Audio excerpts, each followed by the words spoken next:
ولی جارا کدن چه مدف میوان خوی هجا نجم قصاب شارزه سیاسی لبغداد بريس نجم ببوري دي بس دما شونا كهرباء روش صحيح تزاني مجارا كهرباء العراق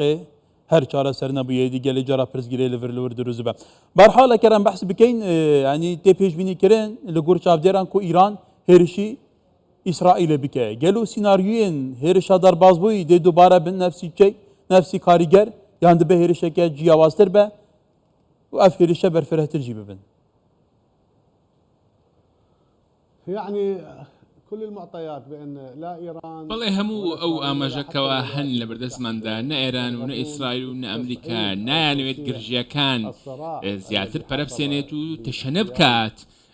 کە لە ئەنجامی کوشتنی ئیسماعیل هەنیە لە تاران هاتووە ئارەوە هاوکات ئەو هێرشانێکەوە ئێران کردوێتی بۆ پارێزگاکانی ئیسرائیل ئەمانەش هەر بە هەمان شێوە هەوڵێکە بۆ ئەوەی ئەم گرژیە زیاتر تەشەنە نسێنێت هەموو لایەنەکان هەوڵی ئەوە دەدەن وەڵام یەکتر بدەنەوە بەڵام وەڵامەکە وەک ئەوانەیە کە لە میدیاکاندا ئاماژەی پێدراوە ئەگەر بێت و ئەم وەڵامدانەوەیە هاتوو بۆ هۆی ئەوەی کەوا کەسانێک هاوڵاتیانێک ژیانیان لەدەست بدەن یاخود سوپای ئیسرائیل بکرێتە ئامانس بە بۆ چوونی من ئیسرائیل بە هەمان شێوە بە تونتر وەڵامی ئێران دەداتەوە هەردوو لایەن چاوەڕێی وەڵامدانەوەکانن تەنانەت ئەمریکاش چاوەڕێی ئەوە دەکاتکەوە چێ وەڵامی ئەوی دیکە دەدات تەنانەت ئەوانەیەکەوە لە ژێر دروشمی مقاومەن یاخود پاڵپشیان دەکەن هەموو ئەوانەش بە هەمان شێوە ئامادەکاریان کردووە بۆ ئەوەی شتێکی وەها بکەن لەوانەیە هێرشێکە بێتکەوە هەموو لایەنەکان پێکەوە هێرش بکەن لەلایەن سەرکردایەتی ئێرانەوە بۆ لایەنی بەرامبەر و لەوانەیە ئەمە لە ڕێگەی فڕۆکەی بێفڕۆکەوان بێ یاخود لە ڕێگەی موشک بێ و ئەمەش کاریگەری بەسەر خەڵکی ئیسرائیل دەکات تەنانەت باوەڕم وایە وەڵامەکەش لە وەڵامەکانی ڕابردوو تونتر دەبێت ولی کەواتە تەبەحسێ وان هێز و ئالیەن گروپێن چەکدار کرد کو بناوێ بەرێ مقاومە یا برنیاسه بگمان ایران توجیه هوان دکه که وقتا گلو اگر ددمه که ده اف برای جبچت نوا شریدا کو بشه که وان گروپان ده نوا عراق ده هنه که وقتا همشین بیشین گلو عراق جیده بیته بشه که وان گوهرتنین جیوپولیتیک مترسی دارن ده وره و تبلیه هویه يعني اولا الفصائل یەکەم هەموو ئەو گروپەکان کەوا هەن بالانبار سەربازگەی ئەسەدیان کردە ئامانج و 7 کەس بریندار بوو لە ئەمریکیەکان بێگومان ئەمەش لەلایەن ئەمریکاوە وەڵامی دەبێت ئەگەر بێت و ئەم ژمارەیە ڕاست بن ژمارەی بریندارەکان ڕاست بن شتێکی دیکە هەیە گروپەکان تەنیا هێرش ناکەن لە ڕێگەی ئاسمانیەوە تەنانەت بەشداریان لە سیاسەتیش کردووە لەسەر ئاستی جێبەجێکردن لەسەر ئاستی یاسادانان واتە ئەمانە لە سیاسەتیشدان بۆیە ئەمە شتێکی حەسم کراوە بەڕاستی ئەگەر بێت و کاتێک باسی ئێران دەکەین بۆ نمونە ئێران یاخود حەزبوڵڵا لە لوبنان هەموو ئەمانە یەک دەگرنەوە لە ڕووی هێرشەوە تەنانەت لە ڕووی پەیامی ڕاگەیاندنیشەوە گروپەکان حیزبوڵڵا و ئەوانی عێراق و ئێرانیش هەمویان یەک دەگرنەوە بەرامبەر هەر هێرشەکەوە بکرێت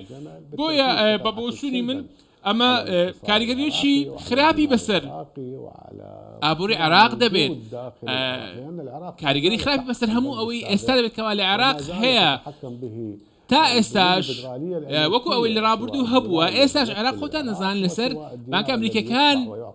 دەگوزارێت بۆیە ئەمە کاریگەرێکی ڕاستە و خۆی ولی برستنجم کەواتە عێراق خۆ ڕەوشێکە ئاڵوزدایە تو زانیجی کەنی ڕەوشە عێراقی دا هەموو ئالیاندا ڕەوشێکە دەڵەمەیە یا نازکە و یا هەستکارە گەلەوە وڵاتە تەحملە بەشداربوونێکە بڤی ئاوایی تەبلیغ هەویەکە بڤی ئاوایی پرزگیریەک و پێشهاتێکە مەترسیدارە بڤی ئاوایی کرد ببیتە بەشێکە لە هەفدانین ئەقلیمی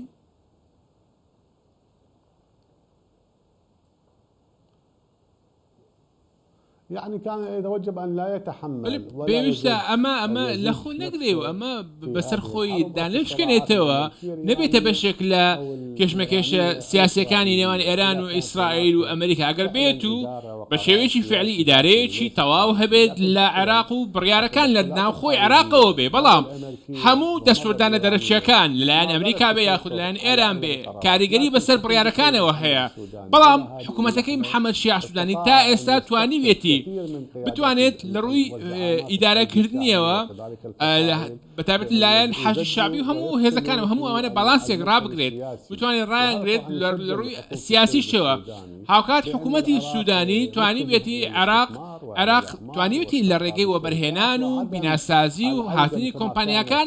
قۆناغێکی نوێ بووە بەتایبەتی هەر لە ڕژێمی پێشوش کاتێک لە جەنگێک دەردەچوو دواتر دەچوونی و جەنگێکی دیکە بەڵام بە پێچوانەی ئەمە ئێستا وا دیارەکە عێراق پێش دەکەوێت پێشکەوتووە. بەڵێ کەواتە توزانیجی دەمەکەوە بەرێنان لە هەر دەبەرێکی بێتەکردن کۆمپانیە بیانی قەستەڤێ دەبێتکەن فاکتەرێک سەرەکی مانەوان بنەجیە ڕەوشە ئەمنیە کەواتە دنەڤە عێراقدا و فڕە گرۆپین چێکدار هەرەی بسەرێ خۆ دتەقینە و دپەقینە گۆداریە فەرمانداری هێزین چێکدار ناکەن یا مؤسساتên فەرمیێن عێراقی ناکەن گەلو ماڤە بخوا زەمانێکی ئان مەترسیەکە جدیە و ئەوە بەرهێنەرێن هاتیجی بچن. بالتأكيد أتفق معك بێگومان منیش بۆ چونم وەکو تۆ ئەگەر بێت و هەر ئیبتیزازێک هەبێ یاخود ئیبتیزازێک هەبێ لایەن بۆ کۆمپانیەکان بە ئامانجی ئەوەی کەوا دەست بەسەر هەموو ڕێکەوتنەکان بگرێت یاخود دەست بەسەر پارەکان نەمگرێت ئەمەش بێگومان کاریگەری هەیە هاوکات چەندی جار هەندێک لایەن وا دەکەن کەوا کۆمپانیاکان بکشێنەوە بەڵام بە پێسەوانەوە کۆمپانیەکان ماوە ئێستا کارەکانی خۆشیان بەردەوام من کۆمپانیا عێراقیەکانش بە هەمان شێوە عێراق بە شێوەیەکی گشتی لە عێراق تەنیا کۆمپانیای عێراقی تێدا نییە بێگومان چەندی کۆمپانیای جیاواز هەیە لە وڵاتانی دیکەوە تەنانەت وڵاتی نەتەوەی گرتووەکانیش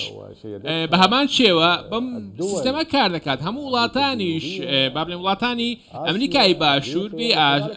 ئاسیا بێ هەموو ئەمانە دەچن و بەرهێنان دەکەن و لە عێراقیش بێگومان هاتوون بۆ بەرهێنان دەکەن بۆیە مەرزیە تەنیا خەڵکی عێراق بێ خەڵکی عێراقیش دەچن لە دەرەوە و بەرهێنان دەکەن بۆیە من باوەڕم وایە عێراق پێویستی بەم کۆمپانیایانەیە چونکە عێراق ئەمڕۆ دەیەوێت ببێ وڵاتێکی متمانە پێکراو. بەڵێ برێسە نەجم القەساب شارەزای سیاسی لە بەغدا گەلێک سوپاس.